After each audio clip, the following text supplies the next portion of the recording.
Continuing now on Newsmax Prime, we note that last night marked the third night of unrest in Charlotte, though last night things were a bit more peaceful. But as we take a look at what has transpired in terms of racial violence on the streets of Charlotte, we must ask ourselves, how will this impact the race for president? For more on that story, we're very pleased to be joined from Washington by Congressman Brian Babin of Texas. He's a member of the House Committee on Transportation and Infrastructure, as well as the Science, Space, and Technology Committee. As a matter of fact, he chairs the Subcommittee on Space. And in terms of what is happening in the here and now in the space occupied by the presidential race, Brian, Donald Trump was on the stump last night in Philadelphia, urging those in Charlotte to stop the violence. Let's look and listen. The rioting in our streets is a threat to all peaceful citizens, and it must be ended, and ended now. The main victims of these violent demonstrations are law-abiding African Americans who live in these communities and only want to raise their children in safety and peace and with a good education. That's what they want. And we're going to give that to them. Brian, your reaction to what Donald Trump had to say last night? I couldn't agree with him more, JD. You can't have a society without peace and tranquility if you've got nothing but anarchy and chaos going on. And I think you've got several folks involved in this movement that don't want peace and tranquility. They want to have an agenda. And the bottom line is, when I was a child, when I was a youngster, my father told me, he says, you respect the authorities. When you have dealings with a police officer, you mind him, you obey him. If there's a problem there, we'll fix it later.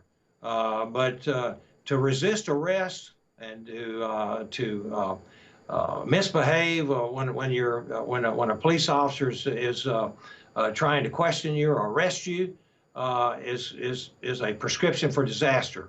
And our police officers have a dangerous job to begin with, and we need to cooperate with them. Do not resist arrest.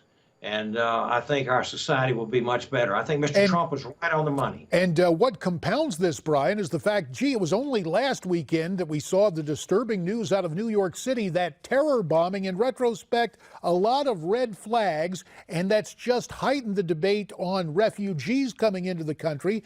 And a memo came to light after your fellow members of Congress made it public, an internal memo from the Department of Homeland Security acknowledging refugee fraud is easy to commit and very, very tough to detect. Your reaction to that report in the minute that remains here? Absolutely. The administration keeps telling us we don't have anything to worry about. Let's bring in these refugees.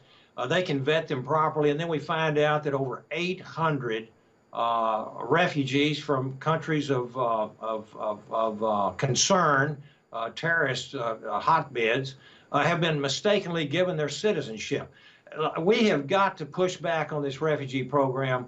Our first duty as elected officials is the safety and security of our citizens, and that's what we're up here trying to do, trying to get language into our spending bill this coming week to stop the refugee program until we know that there's safe folks coming in.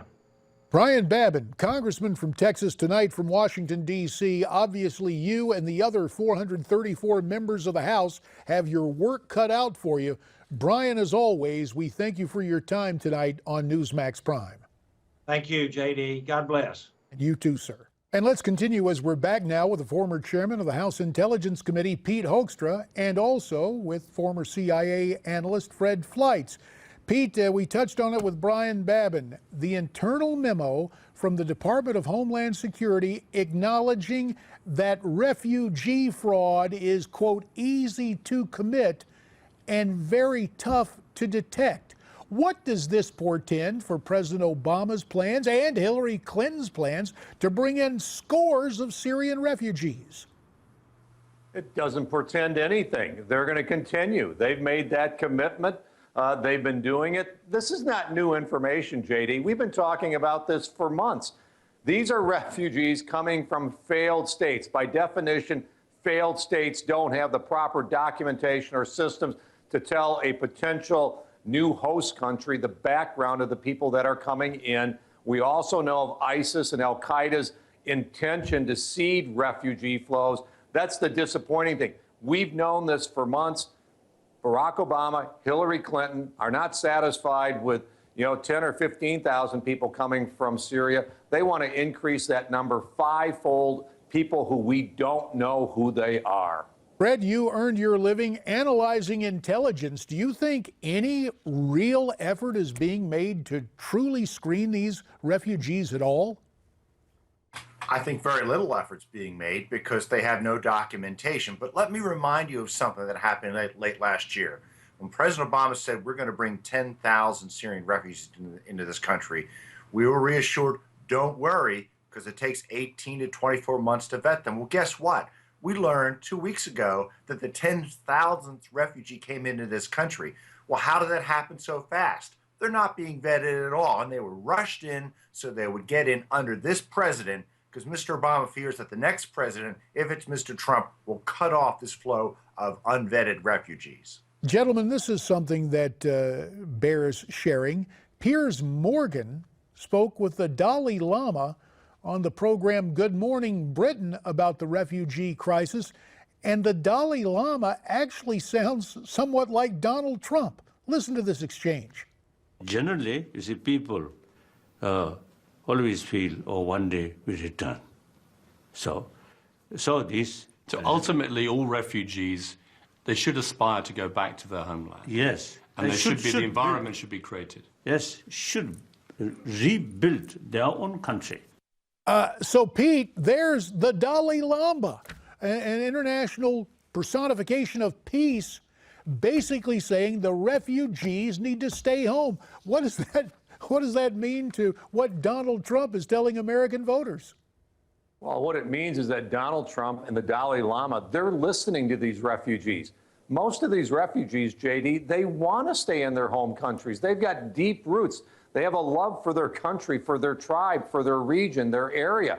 They don't want to end up in the United States of America or Europe.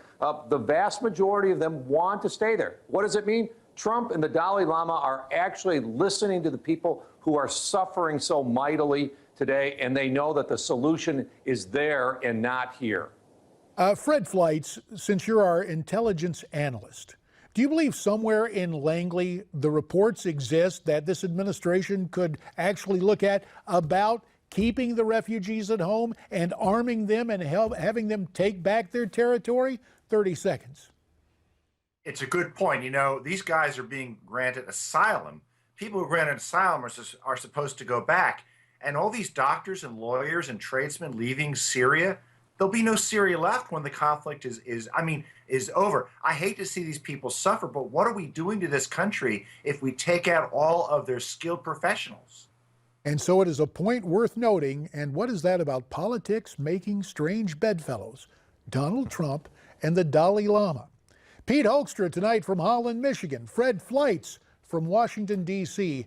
Gentlemen, you have our thanks. And let me just pause. I just want you to breathe a little bit. The Dalai Lama and Donald Trump sounding very much alike about the refugees. Keep the refugees home. They want to fight for their homeland.